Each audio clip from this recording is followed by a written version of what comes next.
Chat से भी।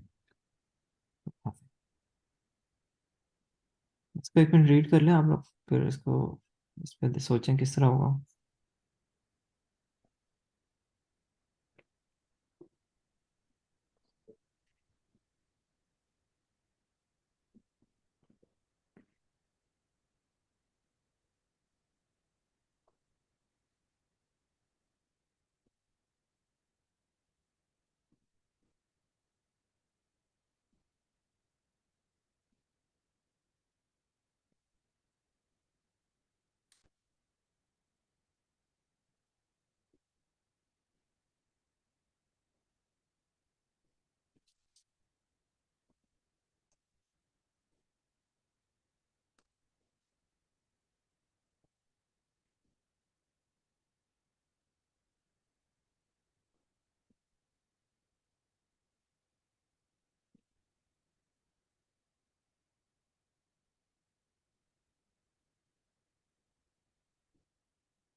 हाँ जी, इसमें आपने क्वेश्चन रीड कर लिया। क्वेश्चन समराइज में कर दूं या आप लोगों को समझ आ गया?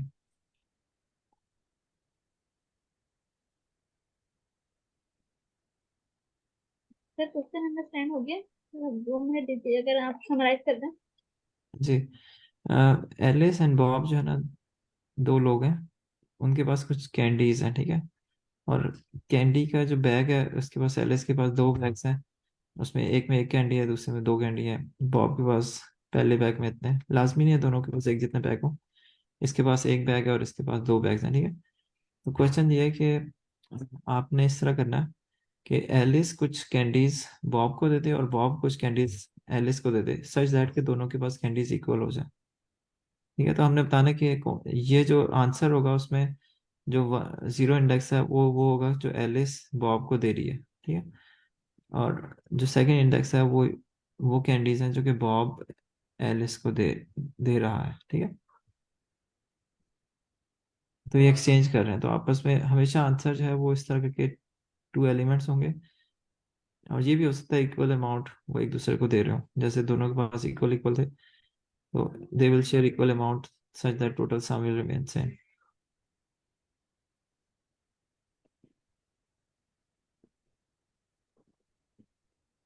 सर 2 मिनट दीजिएगा इसकी लॉजिक थिंक करने के लिए। जी जी जी, आप थिंक कर लें।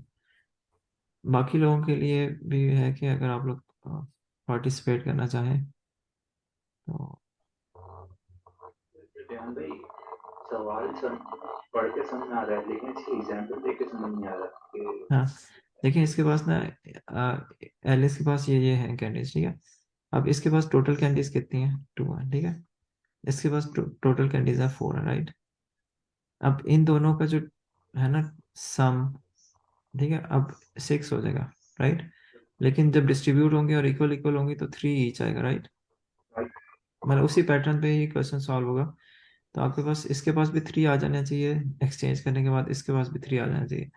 अब उसने देखना है कि मैं कौन सा पैकेट या कौन सा जो जो भी है जिसके अंदर बैग है वो दूसरे को दूं, और दूसरे से कौन सा बैग, दूसरा बंदा कौन सा बैग मुझे दे, ठीक है। मतलब एलिस बॉब को कौन सा बैग दे, वो उसको डिवाइड नहीं कर सकती, वो जितना भी बैग है वो पूरा देना है उसने। तो वो एक कैंडी इसको देगी और यहाँ से जो है वो दूसरा बैग लेगी, ठीक है। तो अब उसमें कौन सा ऐसा कॉम्बिनेशन है जिससे इसके पास थ्री हो जाए। सही सही सही। ठीक है, तो ये एक इसने इसको दिया, तो इसके पास एक कम होगी, इसने दो ले ली, तो इसके पास जो नेट थी वो थ्री हो गई, राइट। तो उसके पास पहले से एक दो थी पर एलिस की एक हो गई तो वो भी तीन हो गई। हाँ, उसके पास एलिस ने एक दे दी और दो उसने दे दी, तो उसके पास एक कम हो गया, राइट। इसी तरह इसमें देखें तो इसका सम, इसमें जो है वो थ्री आ रहा है, इसमें सम फाइव आ रहा है। इन दोनों का एवरेज लें तो 4 4 आने चाहिए आफ्टर डिस्ट्रीब्यूशन, ठीक है।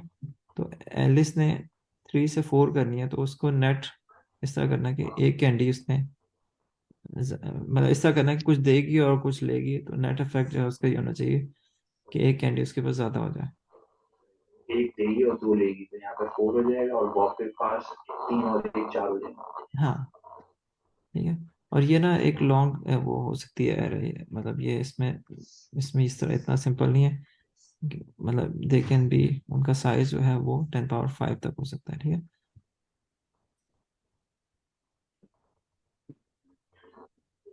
मतलब देखें, पहला तो ये कि आप सम कर लें टोटल, ठीक है। इसका सम देख लें, इसका सम देख लें, और टोटल सम का एवरेज ले लें। वो इंडिविजुअल के पास फाइनल आंसर होना चाहिए, ठीक है। फिर उससे आगे किस तरह होगा, ये आपसे मेरा एक क्वेश्चन है। एक बेसिक तो ये हो सकता है कि जिसके पास कम है हम्म। एवरेज से, वो अपना ठीक है, मिनिमम दे और उससे मैक्सिमम ले ले। लेकिन इसमें से कौन सा ऐसा एलिमेंट होगा जिससे वो चीज जनरेट फैक्टर्स हो, ठीक है। हम फैक्टर्स बना के मैच करा सकते हैं ना। अच्छा, एक्सप्लेन करेंगे किस तरह। जैसे इन दोनों सम 8 था, तो 8 में हम फैक्टर्स 8 के देख लेते हैं कि 8 के कौन कौन से फैक्टर्स हैं जो एलिस के जैसे के अंदर किसी भी में मैच हो रहे ठीक हैं, है, उस फैक्टर। और फिर हम बॉब के साथ भी वही फैक्टर्स देखते हैं कि 8 के कौन से फैक्टर्स मैच कर रहे हैं, वो उनको एक्सचेंज एक दूसरे से कर देते हैं। तो इन दी एंड जैसे 8/2 4 हो गया, 2 है यहाँ पर। तो 4 के कौन कौन से फैक्टर्स हैं जो कि एलिस के पास मौजूद हैं, और 4 के कौन कौन से फैक्टर्स हैं जो बॉब के पास मौजूद हैं। तो एक दूसरे को अगर एक्सचेंज भी करा देंगे तब भी टोटल अमाउंट वही रहेगी फैक्टर की बेस पर, राइट। मुझे फैक्टर से वैसे बहुत इंट्यूटिव नहीं लग रहा कि फैक्टर निकालने पड़ेंगे इसमें। अगर मैं इसको कहूँ कि मतलब जस्ट एक हिंट देता हूँ, ठीक है। आपने आपके पास पता चल गया इसके पास 3 कैंडीज थी और इसने अपनी कैंडीज को 4 करना है इसमें, ठीक है। किस तरह 4 करना है वो हमें पता चल कि इसकी टोटल काउंट और इसका टोटल काउंट दोनों का सम जो है वो ऐड होगा, तो आप पास सर 8 एक आ गया। बात नहीं करें, जी जी। एवरेज में तो उसका परसेंट का सम माइनस कर दें, तो हमारे पास वो वैल्यू आ जाएगी जो हमने उसमें ऐड करनी है। राइट। राइट। अब सही है। हम अपना ये यही जो वैल्यू आएगी, सपोज इसको हम ए कह देते हैं, ठीक है, तो हम अपने हर उसमें रख के देखें ए ऐड करके। ठीक है, हम्म, सही कह रही हैं आप। That's right approach. वो दूसरे ए, में एग्जिस्ट करना चाहिए ना, ठीक है। जी, मतलब इसके पास एक लेकिन उसमें एलिमेंट। उसको माइनस भी होगा ना, अपने पास से भी तो कुछ देना है ना, वो भी देखना पड़ेगा। हाँ, मतलब आप इसको फिर जैसा मैच मैनिपुलेट करें। जी। और मैच भी कराना पड़ेगा ना यहाँ पे, सॉरी फॉर द इंटरप्शन। फिर मैच भी कराना पड़ेगा कि वो जो आप एलिमेंट दे रहे हैं वो 4 के इक्वली होना चाहिए, जो टोटल सम बने। सही है, बिल्कुल ठीक कह रहे हैं। तो उस एलिमेंट की वैल्यू पे डिपेंड करता है और आपने कितनी वैल्यू इंक्रीज करनी है, ठीक है। यहाँ पर 3 से 4 करना, आपने टोटल सम 3 था और आपको टोटल सम 4 चाहिए, ठीक है। तो आपको जो है ना 1 आपको फर्दर चाहिए, ठीक है। तो इसका मतलब है कि ये अगर आप एक किसी को देते हैं तो आपको 2 वहां से लेने पड़ेंगे, तब आपके पास इफेक्टिवली वो इंक्रीज करेगा, ठीक है। इंक्रीज बाय 1 टोटल सम, ठीक है। तो एक तो तरीका ब्रूट फोर्स ये हो सकती है कि आप ना ये जो इस पे आइट्रेट करें, ठीक है। इस पे आइट्रेट किया, पहला एलिमेंट आपने पिक किया, आपने कहा इसमें 1 इंक्रीज करके देखो क्या दूसरे में एग्जिस्ट कर रहा है, तो आपको ना सर्च करना पड़ेगा, ठीक है।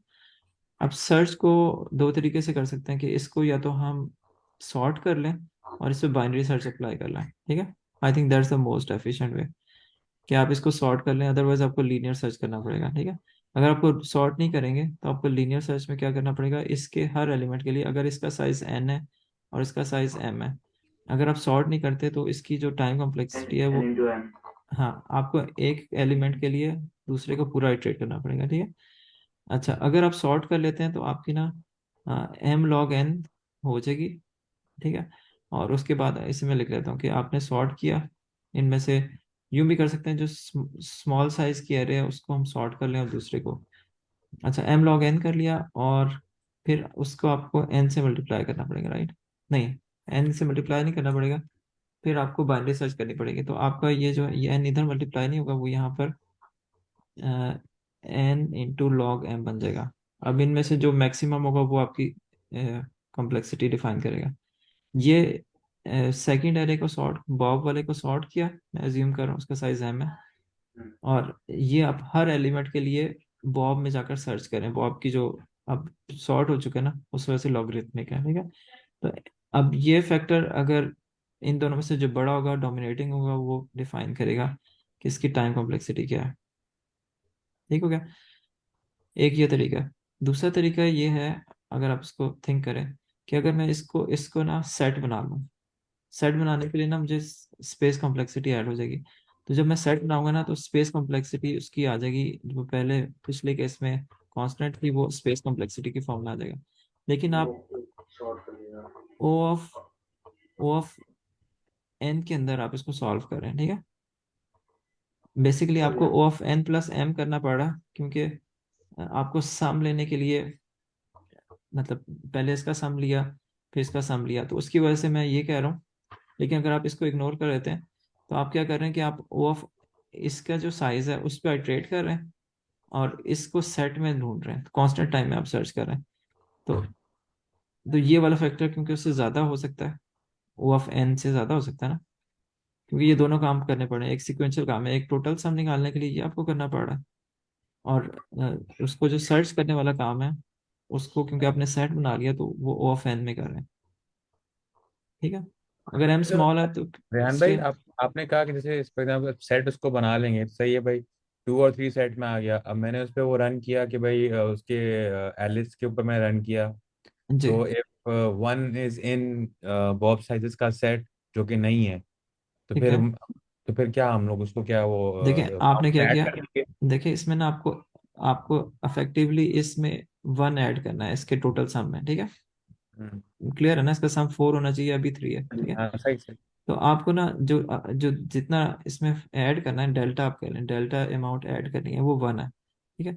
तो आप कहें कि इस एलिमेंट में मैं अगर 1 ऐड करके देखूं, इसका मतलब ये है कि मैं 1 दे दूं, और मुझे अफेक्टिवली 1 फर्दर इंक्रीज करना है, तो मुझे वहां से 2 चाहिए, ठीक है।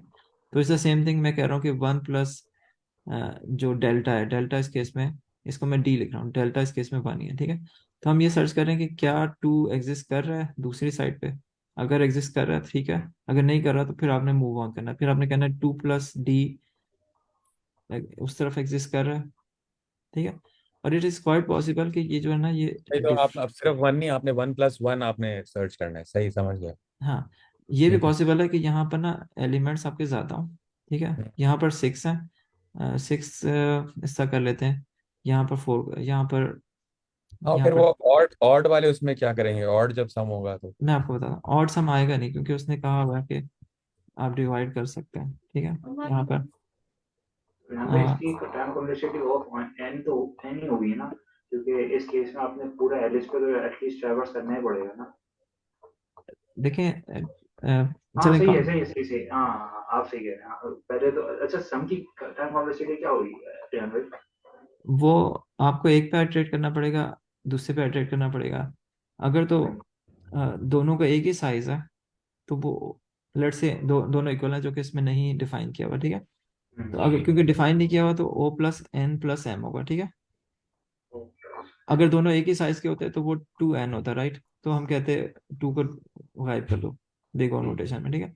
लेकिन यहाँ पर हमें नहीं पता कि n बड़ा है या m बड़ा है, तो आप इसमें से ये कह सकते हैं, या आप सिंपल वर्ड्स में कह सकते हैं, वो ऑफ मैक्स ऑफ मैक्स, इस तरह भी डिफाइन कर लेते हैं, ठीक है। n और m में से जो मैक्स होगा ना, वो आपकी डिफाइन करेगा टाइम कॉम्प्लेक्सिटी। सही। तो ओ एन प्लस एम, और उसकी दूसरे वाले बॉब को अगर हम सेट बनाते हैं तो स्पेस वाले बढ़ जाएगा, लेकिन उसमें फिर हमें सिर्फ ओ ऑफ वन के हिसाब से सर्च करना पड़ेगा। हाँ, तो आप इस पर आइटरेट कर रहे होंगे, और दूसरी तरफ सेट बनाया हुआ होगा, उसमें सर्च कांस्टेंट टाइम में करेंगे, तो तो इसकी हमारे जो भी है ना साइज, अगर n है, तो आपको आइटरेट करना पड़ा होगा ओ ऑफ एन में। नहीं नहीं, हमें हाइड्रेट ही नहीं करना पड़ेगा ना, क्योंकि यहाँ पर तो सम निकाल के उसमें जो भी डिफरेंस होगा वो ऐड कर देंगे, तो हमारे पास एक सिंगल वैल्यू आ जाएगी ना। नहीं, सिंगल वैल्यू नहीं आएगी, आपको एक वैल्यू के अगेंस्ट इसमें एक अमाउंट डेल्टा जितना आपको फर्दर चाहिए, ठीक है। अब हाँ, ये भी हो सकता है कि आपका डेल्टा ना नेगेटिव में हो, जैसे मैं यहाँ एक्सप्लेन करने की कोशिश कर रहा था, कि अगर ये वाली अमाउंट इसका सम ज्यादा है ना, और हम्म, आपने जो डेल्टा निकाला, ठीक है। अब आपको नहीं पता कि एल्गोरिथम पॉजिटिव नेगेटिव दोनों केस में अब आपकी कुछ अमाउंट इफेक्टिवली यहाँ से यहाँ जानी है, ठीक है। फॉर एग्जाम्पल इसका जो सम है, इसे सम वन कह देता हूँ। If that sum is greater than other sum, ठीक है। तो अगर आप इसमें से इसका एग्जिस्टिंग सम निकालेंगे ना, अब इसका एवरेज निकलेगा, ठीक है। एवरेज में से जब सम माइनस करेंगे ना S1, तो एक नेगेटिव नंबर आ जाएगा, ठीक है। मैं कह रहा हूँ कि सम वन ग्रेटर था, तो जो एवरेज निकाला उसमें से सम वन सब्ट्रैक्ट किया, तो that will be a negative number. Still it is good, ठीक है। एल्गोरिथम स्टिल वर्क करेगा। आपने पहली वैल्यू देखनी है, इसका मतलब है कि यहाँ से वो आप आइटरेट करते करते बड़ी वैल्यू आप दूसरी तरफ देंगे, तो वहां से आपको स्मॉलर वैल्यू मिलेगी, ठीक है। तो हम इसे एब्सोल्यूट बना नहीं देंगे नहीं, अगर एब्सोल्यूट नेगेटिव नहीं होगा। बनानी, एब्सोल्यूट नहीं बनाना। एक नेगेटिव नंबर है ना, मैं एग्जांपल ले लेते हैं यहाँ से, इसको क्लियर करते हैं।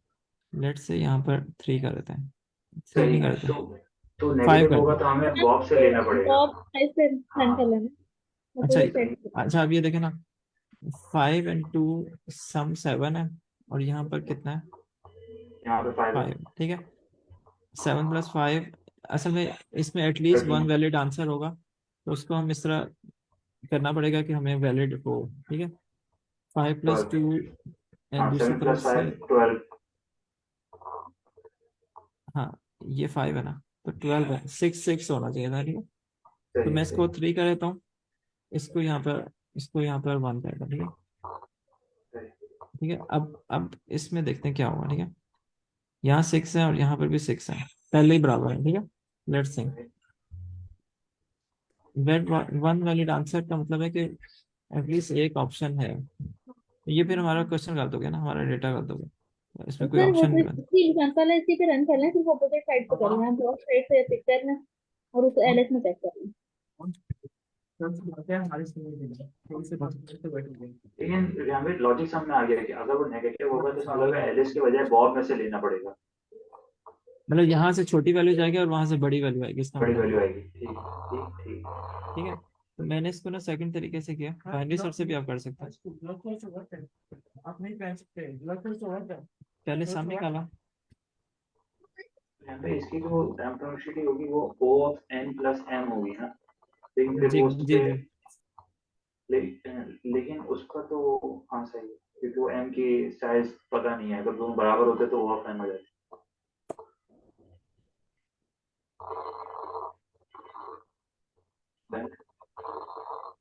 लेकिन ये सामने निकाला, आप ठीक कह रहे हो।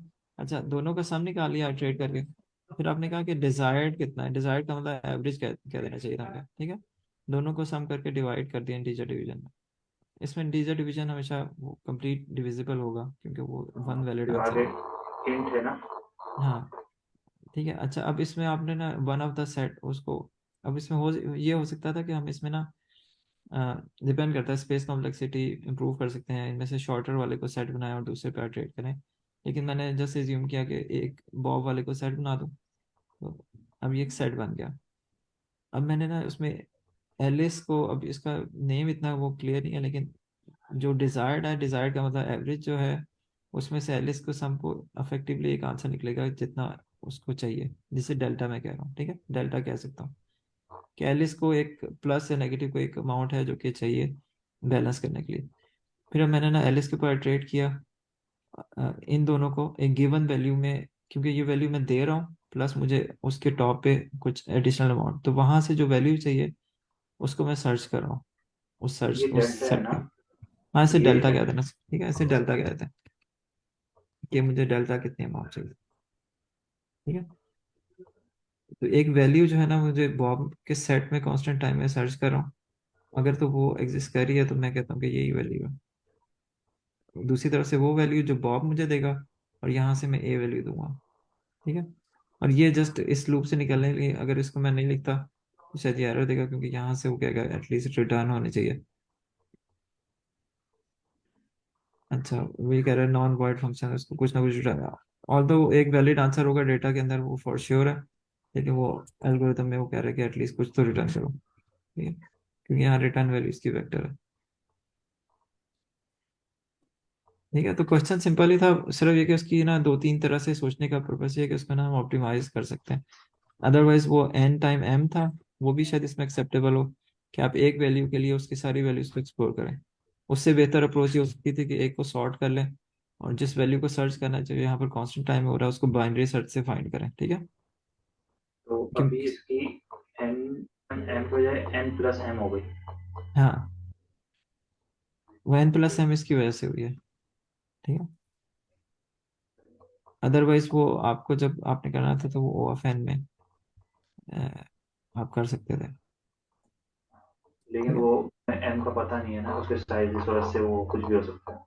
हाँ, एन प्लस एम कहते हैं या max of N plus M, ठीक है। तो वर्स्ट केस होती है वो, हाँ, मतलब बिगर वन जो है ना वो डिफाइन करेगा अगर कोई जैसे लार्ज लेंथ आता है उसकी, ठीक है। तो अभी मैं, मेरे ख्याल में क्लियर हो गया ये। इसको कोई और बंदा, अगर कोई और कोई क्वेश्चन है, मैडम मीना है तो मेरे कोई, पास है। अच्छा प्लीज आप शेयर करें। तो आप अपनी स्क्रीन शेयर करेंगे? इसी में से कर लेते हैं। ये रहा में जो काउंट डॉट वेल वाला था, काउंट को क्या क्या वो उसका लेंथ बता रहा है काउंट डॉट वेल? नहीं, काउंट डॉट वेल अगर मैंने यूज किया था, काउंट नहीं डॉट नहीं, वेल वो क्या था?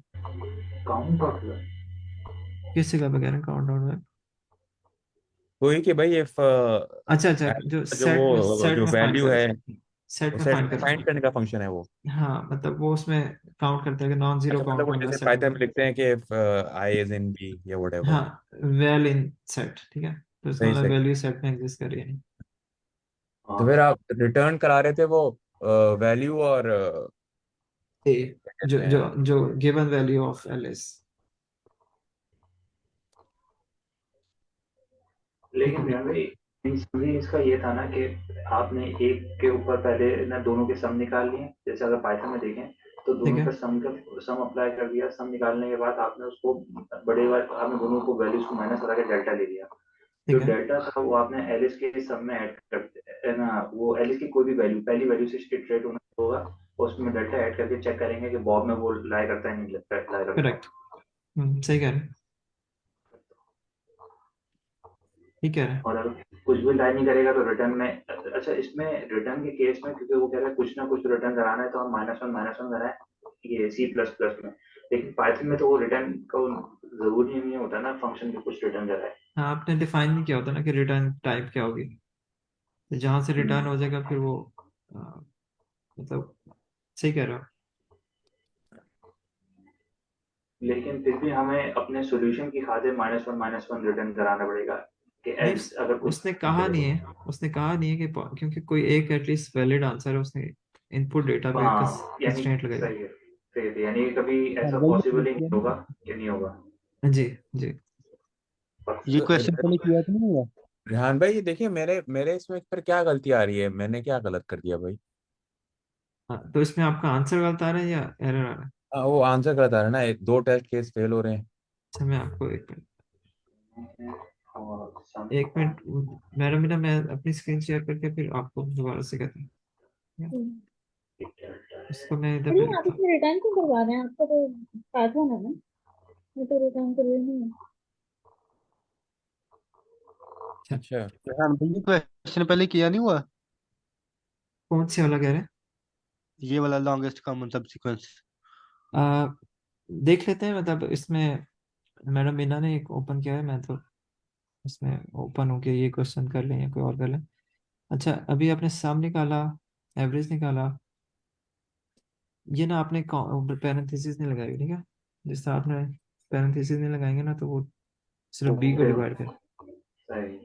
ठीक है। और फिर सेट बना दिया इसको आपने, फिर आपने चेक किया वैल्यू एवरेज प्लस आई होना चाहिए प्लस, उसको आप। अच्छा ओ नहीं सही हाँ, सही। माइनस होगा ना रियान भाई। हाँ माइनस था। ये सही है, डेल्टा डेल्टा ये सही, डेल्टा को ऐड करेंगे हम। अच्छा सही। एक मिनट मुझे देखने दें।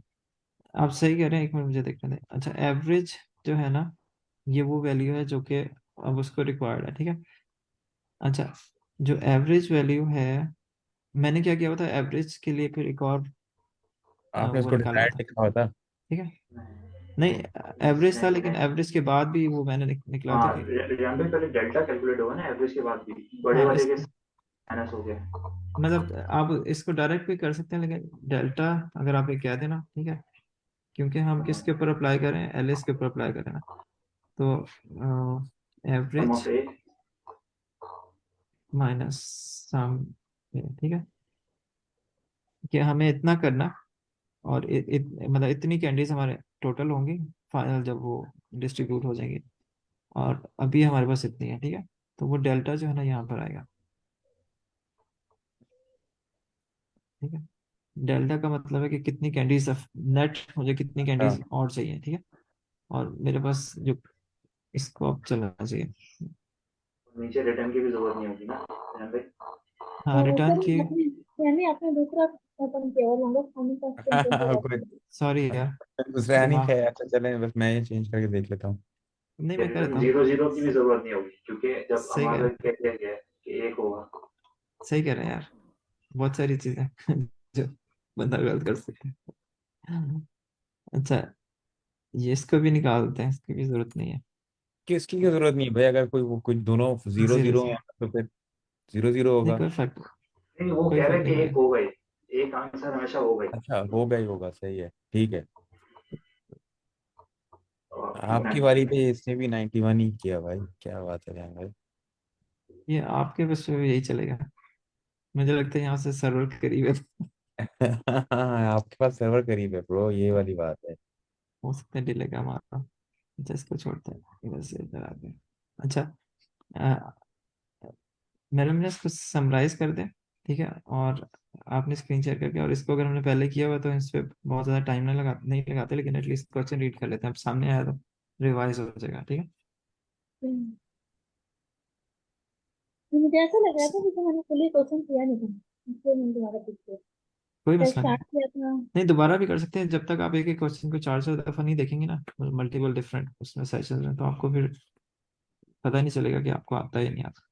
अच्छा है कि बार बार देखेंगे, कम से कम कंफर्म हो जाए कि आपको समझ आएगी। लॉन्गेस्ट कॉमन, हाँ ये वाला तो इन्होंने किया था, मीना ने ही किया था।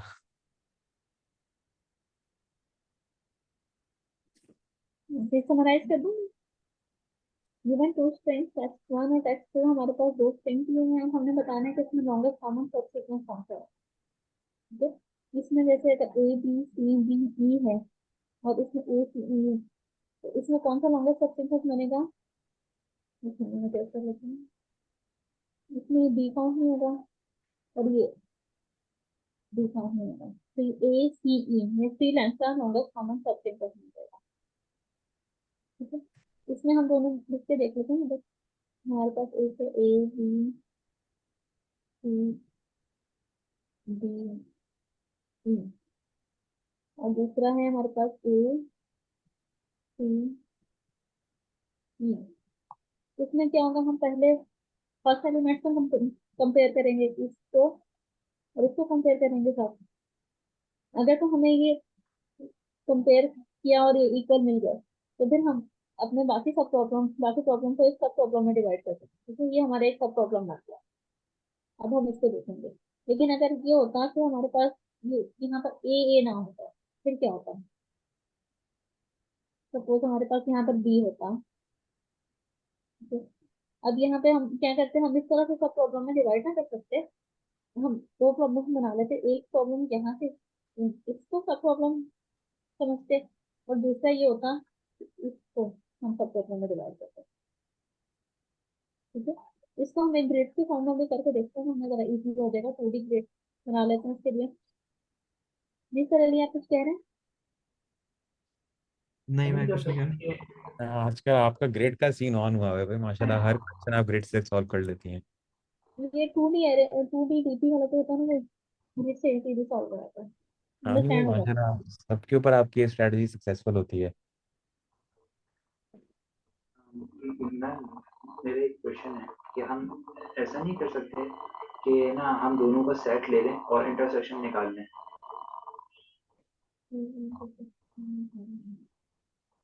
ध्यान भाई। जी जी, इंटरसेक्शन निकालने का कोई फायदा नहीं होगा, क्योंकि आप ना, आप ये कह रही हैं, आप ये कह रहे हैं स्टैक में डाल दें, क्या करें, किस तरह करें। दोनों दोनों के सेट निकाल लें जैसे, ठीक है। और दोनों का इंटरसेक्शन निकाल लें। इंटरसेक्शन होता है कि कॉमन एलिमेंट्स दोनों सेट्स के दरमियान। हाँ, इसमें ना ऑर्डर उसका किसी मैटर करेगा ना। रिलेटिव रिलेटिव ऑर्डर मैटर करता है, मतलब ये हो सकता है कि यू कैन एक तो सब सीक्वेंस है, सब एरे नहीं है, ठीक है।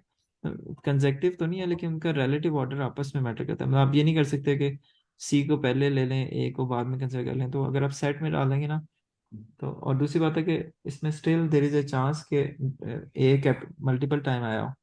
अगर आप सेट बनाते हैं ना, तो उसमें सेट यूनिक एलिमेंट रखेगा, ठीक है।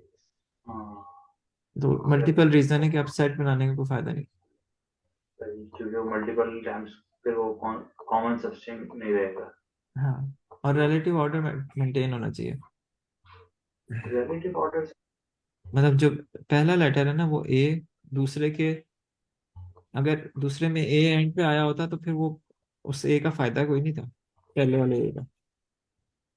सही सही ठीक है, सही। सी से पहले आ गया तो ए को आप उसकी रिलेटिव पोजीशन सी के लिहाज से, अगर मतलब आप कुछ ओमिट कर सकते हैं, लेकिन रिलेटिव पोजीशन मैटर करती सही सही। देखिए हम यहाँ से ए से स्टार्ट करते हैं, ठीक है। हम देखते हैं ए इसमें भी प्रेजेंट है और इस सब सीक्वेंस में प्रेजेंट है। ए को हम आई के देते हैं, सीक्वेंस को इंडेक्सिंग में आई कह देंगे, ए को जे कह देंगे। अब ये ए दोनों में प्रेजेंट है, यहाँ हमें ए मिल गया। अब जब हमें कोई एलिमेंट फाइंड होगा तो हम क्या करेंगे, डायगोनली मूव, मतलब नेक्स्ट एलिमेंट पे आ गए। अब बी और सी इसमें नहीं है, जब नहीं मिलेगा तो हम एक हॉरिजॉन्टली जाएंगे और एक सीधे वर्टिकली नीचे वाले पे आएंगे, ठीक है। एक राइट पे देखेंगे और एक बॉटम पे देखेंगे। यहाँ तो हमें नहीं मिला। अब हमने क्या किया, यहाँ नहीं मिला हमें तो हमने यहाँ कर दिया ई को और इसके बी के साथ, ये भी नहीं है। और फिर देखा हमने नेक्स्ट सी और इस सी के साथ, यहाँ हमें फाइंड आउट हो गया, ठीक है। अब जब हमें फाइंड हुआ तो हमने क्या करना है, डायगोनली निकला। अब डी और ई को देखेंगे, नहीं हुआ फाइंड तो हम इसके राइट पे सर्च करेंगे और बॉटम पे। अब राइट पे क्या हो रहा है, हम आउट ऑफ बाउंड हो रहे हैं, ठीक है। ये आउट ऑफ बाउंड हो गए, यहाँ तो हम सर्च नहीं कर सकते। अब इसको देख लेते हैं, यहाँ पर यहाँ ई और ई प्रेजेंट है, इसका मतलब है हमें यहाँ पर नहीं मिलेगा। इसके बाद हम डायगोनली मूव करेंगे, जब हम डायगोनली आएंगे तो हम आउट ऑफ बाउंड हो गए। फिर हम यहाँ से रिवर्स जाएंगे और यहाँ से काउंट करते जाएंगे। यहाँ जीरो था, जीरो से जब हमने यहाँ पे फाइंड आउट हो गया था, यहाँ वन हो गया। यहाँ पे कोई नहीं था, वन ही ऊपर कॉपी हुआ। यहाँ पे हमारे पास फाइंड आउट हुआ था वन प्लस वन, टू हो गया। जहाँ हमें फाइंड हुआ वहाँ हमने वन ऐड कर दिया। यहाँ कोई नहीं था, सेम वैल्यू कॉपी होगी, टू कॉपी हो जाएगा। अब यहाँ पर जब डायगोनली मूव करेंगे, वन प्लस टू, थ्री हो जाएगा। इसमें किसी को कंफ्यूजन है? इसकी टाइम कॉम्प्लेक्सिटी क्या होगी? सर एक्चुअली कोड भी हम इस तरह से नहीं करेंगे, अभी मैं दोबारा आपको कोड भी एक्सप्लेन करती हूँ जिस तरह से कोड में होगा। ये अगर अंडरस्टैंड हो गया तो फिर हम देखते हैं हमें कैसे करना है, तो कोड कैसे करना है, क्लियर करते हैं थोड़ा सा।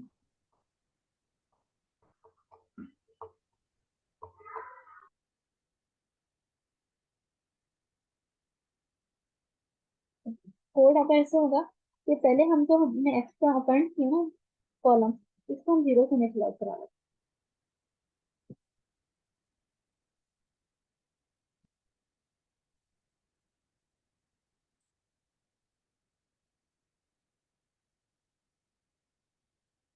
मेरे पूरे को करने के बजाय ना, जस्ट आप ये कह दें और आप एज्यूम कर लें कि वैल्यू सारी जीरो है, ताकि थोड़ा सा ना टाइम सेव हो। ये सही, यानी ये तो पूरी बॉटम मैट्रिक्स अप ही हम जीरो नहीं की है। करेंगे, हम रिवर्स ऑर्डर में चेक करेंगे, ठीक है। यहाँ पर ई है, हम यहाँ पे चेक करेंगे, ई हमारे पास है, यस हमारे पास प्रेजेंट है, तो इसका मतलब है हम यहाँ वन कर देंगे, ठीक है। हमें फाइंड आउट हो गया। अब जब ये फाइंड आउट हो गया तो हम पहले अपनी पूरी ये रो फिल करेंगे, फिर कॉलम फिल करेंगे, फिर ऊपर की तरफ। अब ई और सी हमें नहीं मिला, हमने ये वही वन कॉपी कर दिया। फिर हमें ए और ये नहीं मिला हमें, हमने वन कॉपी कर दिया। अब नेक्स्ट यहाँ पे मूव करेंगे, यहाँ पे वन कॉपी हो जाएगा सबको। अब नेक्स्ट यहाँ पे जब इस जगह पर आएंगे तो हम देखेंगे डी और सी हमारे पास फाइंड नहीं हुआ। यहाँ पे भी हमारा जो हॉरिजॉन्टली थी, जो डायगोनली था, वही कॉपी होगा, तो यहाँ पे हमारा वन कॉपी हो जाएगा। नेक्स्ट हम जाएंगे, जब यहाँ पहुंचेंगे हम इस पॉइंट पे पहुंचेंगे। अब हमारा क्या है, हमने देखना है सी और सी हमें फाइंड आउट हो गया और इसके बॉटम पे क्या वैल्यू है, वन है। तो इसका मतलब है कि यहाँ पर हम 1+1 रखेंगे तो यहाँ 2 हो जाएगा। ठीक है, तो इसी तरह आगे जब मूव करेंगे हम, यहाँ पर नहीं हमें फाइंड आउट होगा, यहाँ पर हमारा 2 का और जब हम ए पे जाएंगे तो डायगनली वैल्यू चेक करेंगे, यहाँ तो 2 मतलब थी। ये भी कोई वो रिकर्जन डायनामिक प्रोग्रामिंग के थ्रू हो रहा है? जी जी, यहाँ पर हमारा ए मैच हो गया तो यहाँ पर 3 आ जाएगा, और हमने यहाँ पर हमारी जो फर्स्ट वैल्यू होगी 0 0 पे जो वैल्यू होगी वो हमने डाल दी। मैम ना ये इसका जो टेंसर बनेगा वो इस तरह बनेगा कि लेंथ 1 +1 और फिर है ना इंटू लेंथ 2+1, राइट? उसका इसकी हम लेंथ जीरो जो टेक्स्ट अगर 1 हम है। इसकी लेंथ कह देते हैं तो n+1 क्या होगा, और अगर इसका n कह देते हैं तो n+1 है। तो फिर ये इन दोनों को मल्टीप्लाई कराएंगे तो हमारे पास टोटल नंबर ऑफ जीरोस की आंसर आ जाएगा। जी, n+1 इंटू, ये टाइम कम्प्लेक्सिटी की बात कर रही हूँ, n+1 और आप हटा दें तो n इंटू 1 बन जाएगी सिंपली टाइम कम्प्लेक्सिटी। तो सही है, ये तो एम्प्टी टेंसर जीरो का बनाने का हो गया। हमें सर्च करने में भी इतना ही टाइम लगेगा, टाइम कम्प्लेक्सिटी हाँ यूज होगी। सर्च और में अगर हम कितना ये लगेगा? 2 टाइम्स भी करते हैं इस चीज को तो ये फिर वही कांस्टेंट ही काउंट होता है, तो ये तो कंसिडर नहीं होता हाँ कि n इंटू n ही है।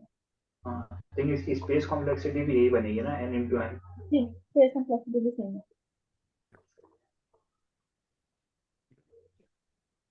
तो मेरे ख्याल में कोड इसमें दिखा दूँ या राइट टू साइड करने में टाइम लग जाएगा काफी। नहीं कर ले यार, कोड का क्या है, बता दें। नहीं नहीं, बेहतर है कोड दिखा दें और उसको फिर नेक्स्ट क्वेश्चन पे मूव कर लेते हैं। यार मेरे ख्याल जान भी कोड आप लोग ना मुझसे करवाया करें ताकि मुझे फिर समझ में आया करे, वरना फिर ये सी वाली लैंग्वेज तो पहले आधा वो हो जाता है। सही सही।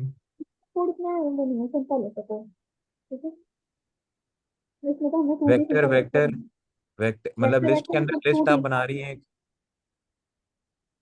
लिस्ट के अंदर लिस्ट है और फिर आगे उसको भी आप एक लिस्ट दे रही हैं n+1 वाली। ये जवाब तो में, साइड जवाब में आपको एक बात बताऊं, हम्म।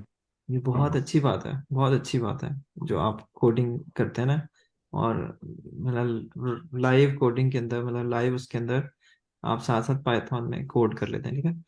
लेकिन मेरे ख्याल में उससे ज़्यादा अच्छी भी बात पता है क्या होगी, कि आप ना एक क्वेश्चन को सॉल्व करने के मल्टीपल तरीके लोगों से कहेंगे, अच्छा इसको इस तरह करेंगे तो क्या होगा। अगर आप कोडिंग पे फोकस ना करो ना, तो आप उसकी लॉजिक पे फोकस करोगे।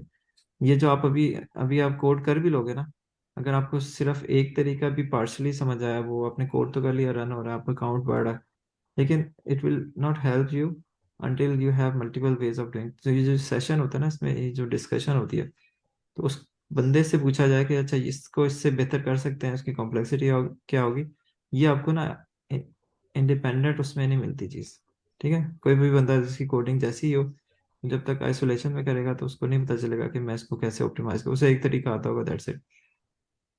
ठीक है, सही बात है। और इंटरव्यू के अंदर अगर आपको वो तरीका ना याद आया तो फिर आप फिर बैठ जाएंगे, और दूसरे बंदे उसको जस्टिफाई नहीं कर सकते कि जो मैं तरीका कर रहा हूँ वो बाकी तरीकों से कैसे कंपेयर होगा, मतलब what's the trade off, what is benefit of doing like that. तो इससे बेहतर पता है क्या, मैं आपको ऑनेस्ट वो दे रहा हूँ कि आप ना उसकी लॉजिक को अटेंटिव होकर सुनो। ठीक है, रिकॉर्डेड सेशन है वो आप बाद में भी देख सकते हो। ठीक है, कि यार इस बंदे ने यहाँ क्या किया था, कोड वो शेयर कर सकता है स्लैक पे, और कोड में समटाइम गलतियां भी होती हैं, तो फिर उसको एट द एंड वो कंपाइल नहीं हो रहा होगा, तो आप जो आपका डिस्कशन वाला फैक्टर था ना उसको आप मिस कर देंगे, और आप सिर्फ कोड एक राइट कर रहे होंगे। I think you need to focus on the logic. ठीक है। सही है। यहाँ पे एक सवाल है। जी जी। हाँ, यानी मिसाल के तौर पर लॉजिक इंसान क्लियर हो गई, ठीक है, उसे लॉजिक समझ में आ गई, लेकिन उसे कोड में ट्रांसलेट करने में इशू होता है, फिर क्या करें? उसका तरीका ये कि आप करते रहें। ठीक है, आप ये अगर कोड अगर आपको कोई नहीं समझ आ रहा, ठीक है, तो आप उसको अपने आप को टीच करें कि ये कोड किस तरह चल रहा है। ठीक है, पेज पे लिखें, उसकी कोई ड्राई रन करें, इस तरह की चीज़ें करें। एक वक्त आएगा वो कोड आपको ना 2-3 घंटे लगाकर समझ आ जाएगा। ठीक है, अच्छा वो किसी का कोड होगा, आपने डिस्कशन से उठाया होगा, कहीं से जहाँ से भी उठाया। ठीक है, अच्छा अब जब एक दो समझ आ गया ना, तो आप उसको खुद कोड करने की कोशिश करें, नहीं समझ आता फिर देख लें कि कहाँ पर गलती करें। तो इस काइंड ऑफ आपके माइंड में एक सर्किट बिल्ड हो जाएगा कि अच्छा ये था क्वेश्चन, इस वजह से मैंने ये इस तरह किया। ठीक है, कोड राइट करना इतना इशू नहीं होता, आपके माइंड के अंदर वो सर्किट नहीं बना होता, या मेरे माइंड के अंदर वो सर्किट नहीं बना, कोई भी नया नया क्वेश्चन आएगा तो मेरा सर्किट माइंड में कोई बना नहीं होगा, तो I will struggle the same way, ठीक है। अगर मैंने क्वेश्चन किया हुआ तो उससे सिमिलर क्वेश्चन मुझे जल्दी समझ आ जाएगा, तो बस नहीं आएगा। सही बात, सही बात। अच्छा, तो इसके जो सेकंड फॉर लूप के अंदर आप वो कर रहे हैं टेक्स्ट वन का I is equal to text, इनकी दोनों की लेंथ आप कंपेयर कर रहे हैं, या उनका वो इंडेक्स वाला, अच्छा सही से इंडेक्स वाला तो वो कंपेयर कर रहे हैं, या उनका वो वो वाला लेटर जो है, कैरेक्टर जो है वो इंडेक्स बराबर अगर हो है, रही है। अगर वो बराबर है तो फिर आई और जे दोनों में एक ऐड होना है, सही है। और फिर वो वरना डायगोनल जो वैल्यू है ऐड करेगा, ठीक है। कौन अगर सी, वो इक्वल है तो वो डायगोनल वैल्यू ऐड करेगा, और अगर वो इक्वल वन प्लस करके करेगा, ये इंपॉर्टेंट चीज है। तो देखिए वन प्लस कर रहा है क्योंकि वो अपनी लेंथ पे तो ऐड कर रहा है ना। अगर वो इक्वल क्योंकि वो वो डायगनल पर, यानी कि डायगनल पे जाने के लिए, यानी कि एक चेस होता है ना, तो चेस में जो नहीं, वो जो डायगोनल तो डायगनल मुझे पता है, बस वो आप कह रहे हैं कि क्योंकि वो डायगोनल में ऐड करे तो इसलिए इसको वन ऐड करना पड़ रहा है। वो डायगनल अपनी स्टेप पे वैल्यू जाने के करेगा लिए। ना, क्योंकि उसकी अपनी वैल्यू भी तो ऐड हो रही है। अगर ये दोनों इक्वल हैं तो इसका मतलब है उसकी लेंथ जो है कॉमन सबसे में उसकी अपनी लेंथ भी एक ऐड हो रही है, इसलिए वो वन ऐड कर रहा है, ठीक है। और अगर नहीं है तो वो मैक्स ले लेगा अपनी राइट साइड की वैल्यू को और अपनी बॉटम की वैल्यू को। सही। मैं भी ना, जैसे आपने 2 बताया था, तो इस सिनेरियो में 2 हो जाएगा। तो मुझे अंडरस्टैंड हुआ। जहाँ पर पूरे टेंसर में जहाँ जहाँ 2 होता जा रहा था ना, तो वो इस वजह से इस वजह से हो रहा होगा 1+1। तो एक तो अपनी उसका 51 होगा, और एक तो उसका अपना 1 होगा, तो उसमें 1 ऐड हो जाएगा, राइट। जी, वो वन प्रीवियस जो होगा वो, और ये इसका वन ऐड होगा क्योंकि उसकी लेंथ में एक अपना इसका भी तो ऐड हो रहा है ना, उसकी लेंथ सही, इंक्रीज हो रही है। सही। और फिर वो इसे काउंट कैसे करेगा, जो 2 सारे होंगे तो, हाँ जी, जो जब ये फाइन। जीरो जीरो पे पहुंचेगा ना उस समय पे तो ये सारा ऐड हो चुका होगा, हमारे पास सी वैल्यू आ चुकी होगी, तो ये यहाँ पे जीरो जीरो रिटर्न करेगा, जीरो पे दो वैल्यू होगी वो रिटर्न सही, करेगा। सही, सही।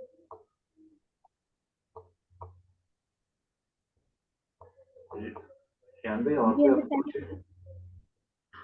जी अली, आपकी आवाज़ नहीं आ रही, क्या कह रहे हैं? ध्यान भाई, और कोई अप्रोच है? नहीं, ये अप्रोच बहुत अच्छी है, बहुत हाँ, इंट्यूटिव है, लेकिन कोई मैं आपको खास। अदर अप्रोच भी बताता हूँ, एक सेकेंड।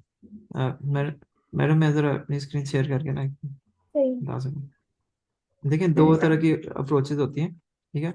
एक होती है टॉप डाउन अप्रोच, ठीक है। टॉप डाउन का मतलब है कि आपको एक चीज़ का आंसर नहीं पता, आपको जैसे शुरू में आपके पास ये भी अरे स्टार्टिंग फ्रॉम इंडेक्स 0 थी, ये भी इंडेक्स 0 थी आपके पास, अभी आपको कुछ नहीं पता, लेकिन अब आपने ग्रेजुअली सब प्रॉब्लम में डिवाइड करते जाना, ठीक है। तो अब इसमें ना दोनों को आप 0 0 से स्टार्ट करें और एक हेल्पर फंक्शन लिखे, क्योंकि वो रिकर्जन में जाएगा, तो इसके लिए एक इंडिपेंडेंट से हेल्पर फंक्शन क्या है, ठीक है। अच्छा, आप इसमें मेमोराइजेशन को छोड़ दें, ये कुछ चीज़ें मेमो मेमो लिखा हुआ है, ठीक है। आपने क्या करना है कि अगर तो उनका गिवन आई और जे इंडेक्स जो है ना, S1 का और S2 का बराबर है, जैसा मैडम ने किया हुआ था, ठीक है, जिसमें डायगोनल में मूव करेंगे, तो उसमें इसका मतलब है कि वो तो आपने इंक्लूड करना है उसकी लेंथ में, इसका मतलब है कि 1 ऐड होगा, और हेल्पर फंक्शन मतलब सब प्रॉब्लम के लिए कॉल होगा, आई भी इंक्रीमेंट होगा, जे भी इंक्रीमेंट होगा, ठीक है। और अगर ये नहीं है, यहाँ से ये रिटर्न कर जाएगा जो भी यहाँ से रिटर्न होगा, क्योंकि इस रिकर्सिव कॉल के अंदर दोनों का करस्पॉन्डिंग जो कैरेक्टर है वो इक्वल है, ठीक है।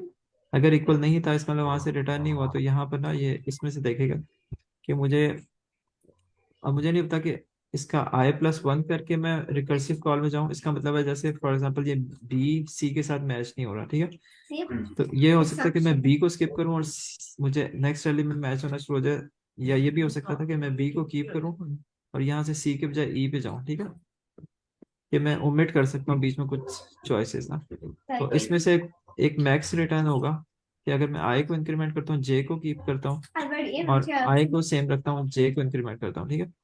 तो इन दोनों में से जो मैक्स आंसर रिटर्न करेगा, यहाँ पर 1 ऐड नहीं किया क्योंकि उस एलिमेंट पे वैल्यू डिफरेंट थी, आई और जे पे हम एल्स कंडीशन की बात करें कि यहाँ पर वो इधर इधर इधर 1 ऐड नहीं हुआ, ठीक है।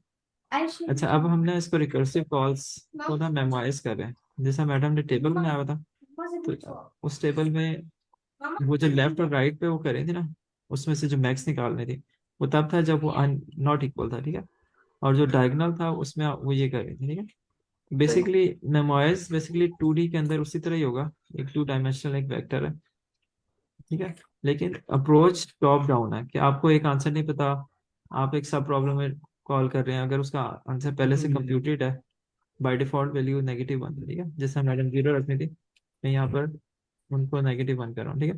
अगर -1 नहीं है, इसका मतलब बाय डिफॉल्ट के अलावा कोई और वैल्यू है, इसका मतलब कंप्यूट हुआ हुआ आंसर, तो उसको दोबारा कंप्यूट नहीं करना, ठीक है।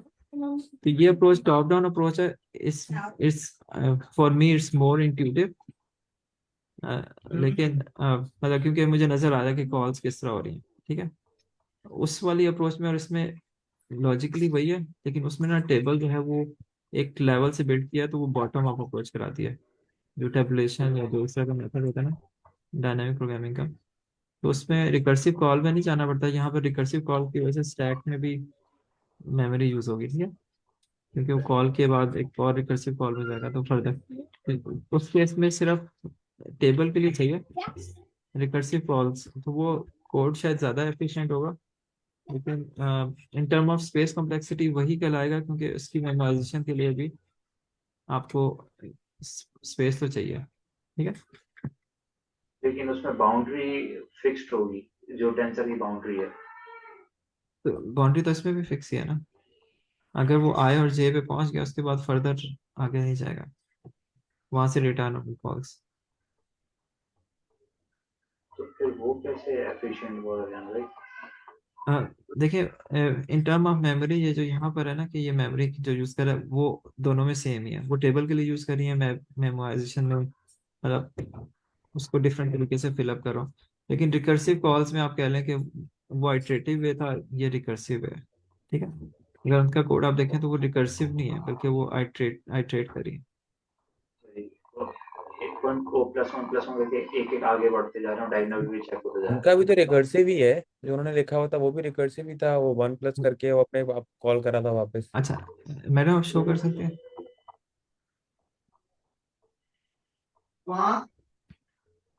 मैडम अगर आप ऑनलाइन हैं तो शो स्क्रीन,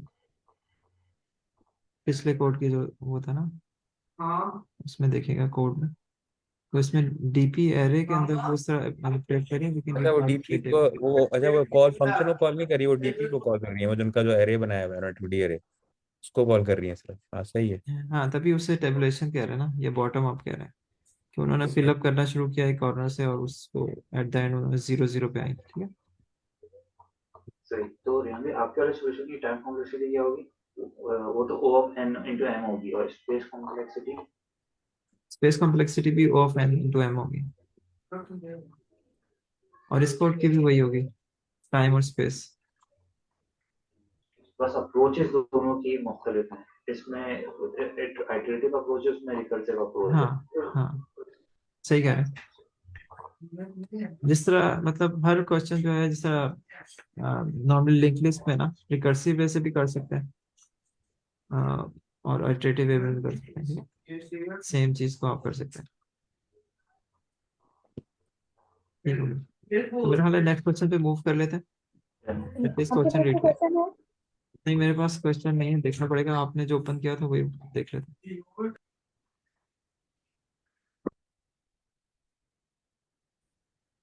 मैं शेयर कर देती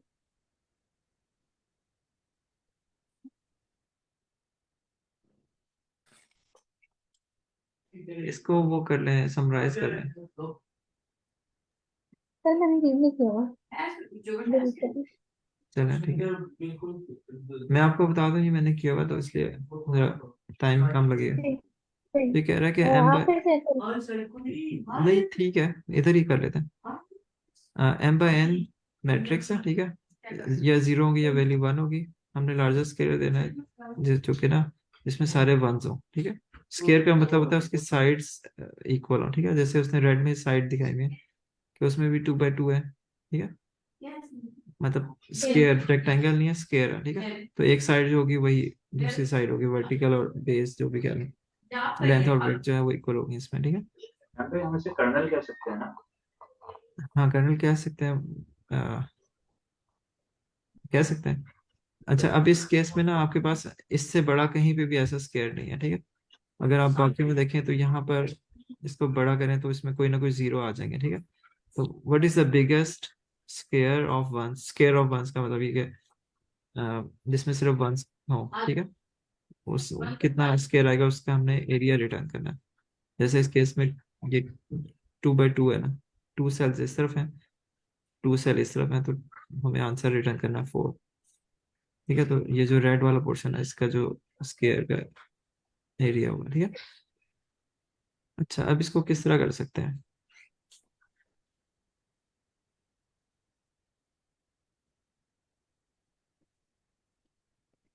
आई थिंक फिर से वही वाला सीन है कि जो जो मीना ने वो बनाए थे टेबल्स, और वो वाला उसका नेबर अगर ये और उसका नेबर अगर वो। देखें आपके माइंड में एक सर्कल बन गया ना। तो नहीं सीरियसली।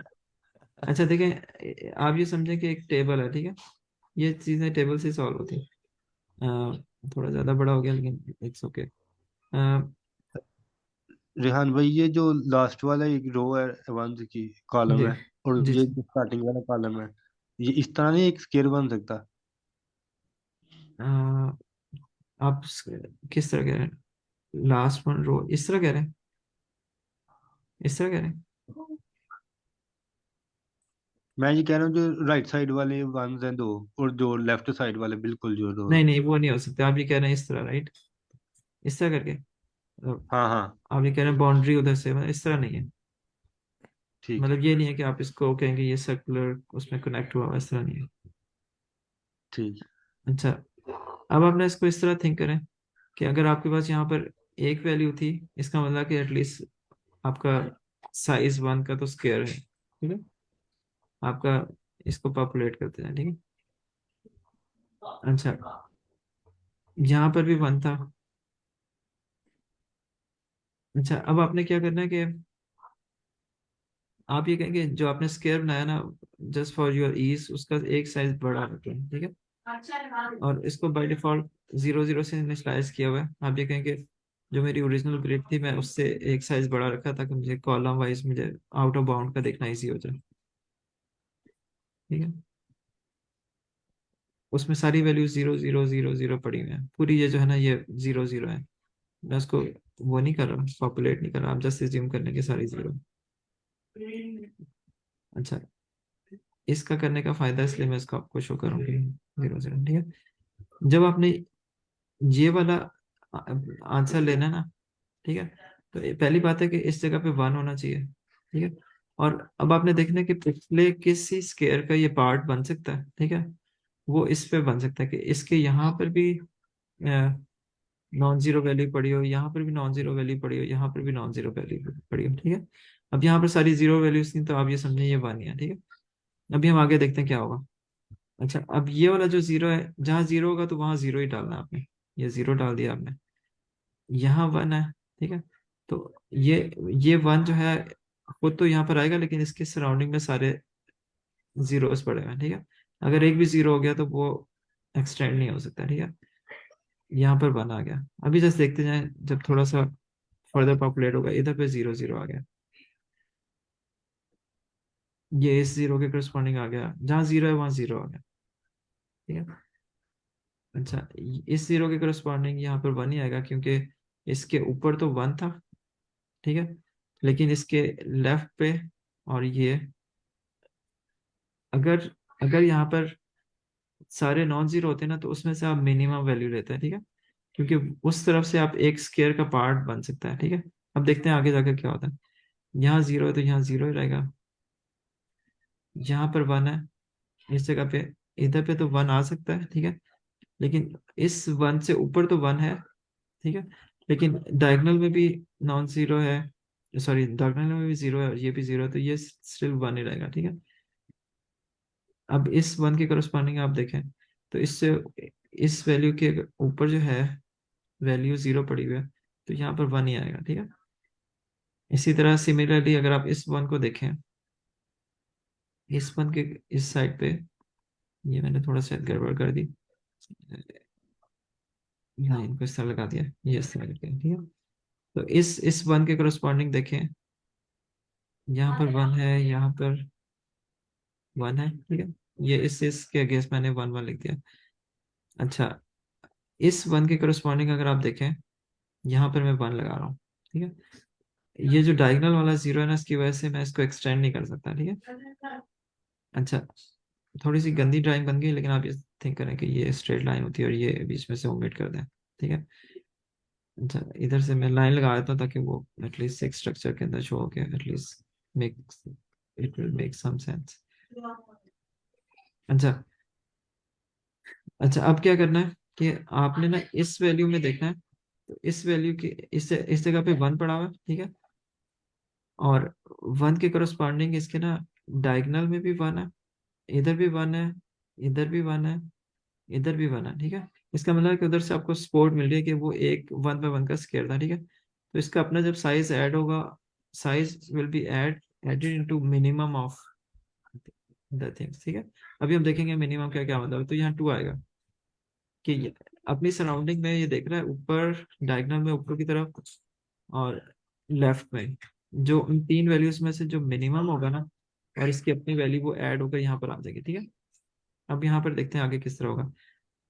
इस वन को फिल करने के लिए इससे ऊपर जीरो है, तो ये किसी स्केयर का पार्ट नहीं बन सकता, ठीक है। ये वन ही रहेगा। अच्छा, ये जो वैल्यू है ना, इसमें अगर आप देखें ये खुद वन है, इसमें जो सराउंडिंग में जो ये पड़ा हुआ है, ये पड़ा हुआ है, ये दो वैल्यूज, ये इसमें मिनिमम जो है ना वो, तो ये टू ही रहेगा, ठीक है। हम जो भी कर सकते हैं कि हम एक और फर्दर कर लेते हैं और उसमें देखते हैं कि ये 3 बाय 3 का कैसे बन सकता है। लेट्स अज्यूम यहाँ पर भी वन होता है, ठीक है। और लेट्स अज्यूम यहाँ पर भी वन होता है, ठीक है, ताकि थोड़ा सा इंटरेस्टिंग हो जाए। अच्छा, यहाँ पर जीरो है, यहाँ पर वन आएगा, ठीक है, क्योंकि ये मैंने वन कर दिया। इस जगह पे, इस जगह पे क्या आएगा, सराउंडिंग में जो सारे हैं, मैंने हम हाँ, तो ये वन बन ऑफ जाएगा, टू बन टू। जाएगा, ठीक है। अच्छा, अब ये जो एलिमेंट है ना, इसके सराउंडिंग में सारे एलिमेंट टू टू टू है, और ये खुद वैल्यू अगर वन है तो यहाँ पर थ्री आ थ्री हो जाएगा, ठीक जाए। है, ठीक है। अच्छा, इसका मतलब ये है कि ये ना इस सेल को देखकर ये प्री कंप्यूटेड वैल्यू से